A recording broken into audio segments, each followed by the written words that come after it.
আজকে আমি হাইসা শাক আপনাদের সাথে কিভাবে ভাজি করে তাই শেয়ার করব। প্লিজ স্কিপ না করে ফুল ভিডিও দেখুন। আসসালামু আলাইকুম, কেমন আছেন সবাই? আশা করি ভালো আছেন, আপনাদের দ্বারা আমিও ভালো আছি। এটা হেলেন্সা শাক, হেলেন্সা হাইসা এক নাকি জানি না, তো আমি এটাই বলতেছি হেলেন্সা শাক।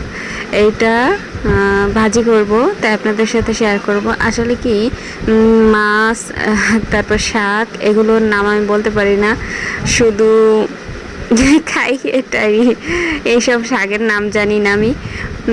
এখন একটু ভাপ দিয়ে আর কি নিয়েছি শাকটা। এখন আমি তেল আর পেঁয়াজ আর কাঁচামরিচ এটা ব্রাউন কালার করে তারপর একটু হালকা হলুদ দেব, কারণ হচ্ছে একটু কালার হবে তাই।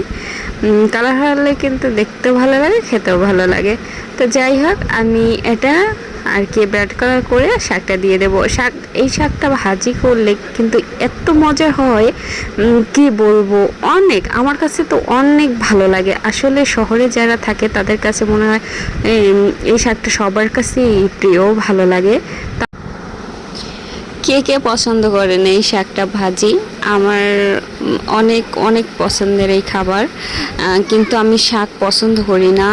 শাক খেতে কেমন যেন ভালো লাগে না। তারপরেও মাঝে মধ্যে আর কি এই শাকটা ভাজি খাওয়া হয়।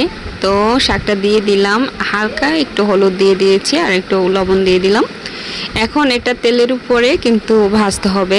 শুধু তেলে যদি ভেজে নিই তাহলে কিন্তু শাকটা অনেক মজার হবে খেতে। আর হচ্ছে ডিম ভেজে আর কি ভুনা করব, তাই আপনাদের সাথে একটু শেয়ার করছিলাম। এই যে এটা কিন্তু কোনো পানি অ্যাড করা হবে না। পানি অ্যাড করলে কিন্তু মনে করেন যে আমি একটু পানি দিই তাহলে তো শাকটা তাড়াতাড়ি সেদ্ধ হয়ে যাবে, কিন্তু বন্ধুরা পানি দিলে কিন্তু সেদ্ধ হবে ঠিকই, কিন্তু খেতে মজা লাগবে না, কাদা কাদা লাগবে। এখন আমি ডিমটাও ভুনা করে ফেললাম আপনাদের সাথে আর কি কথা বলতে বলতে। এখন সামনে ঈদ চলে এসেছে, এখন তো সবাই হচ্ছে গরুর গোশত খাবে, তাই নিয়েই ব্যস্ত। কিন্তু শাকসবজিও কিন্তু তার পাশাপাশি ভালো লাগে। আর হচ্ছে গরুর গোশত প্রতিদিন খেতে খেতে তো বোরিং হয়ে যাচ্ছে মানুষ, তাই পাশাপাশি শাকসবজি খাওয়া ভালো। তো আজকের মতো বিদায় নিচ্ছি, আল্লাহ হাফেজ, সবাই ভালো থাকবেন, সুস্থ থাকবেন।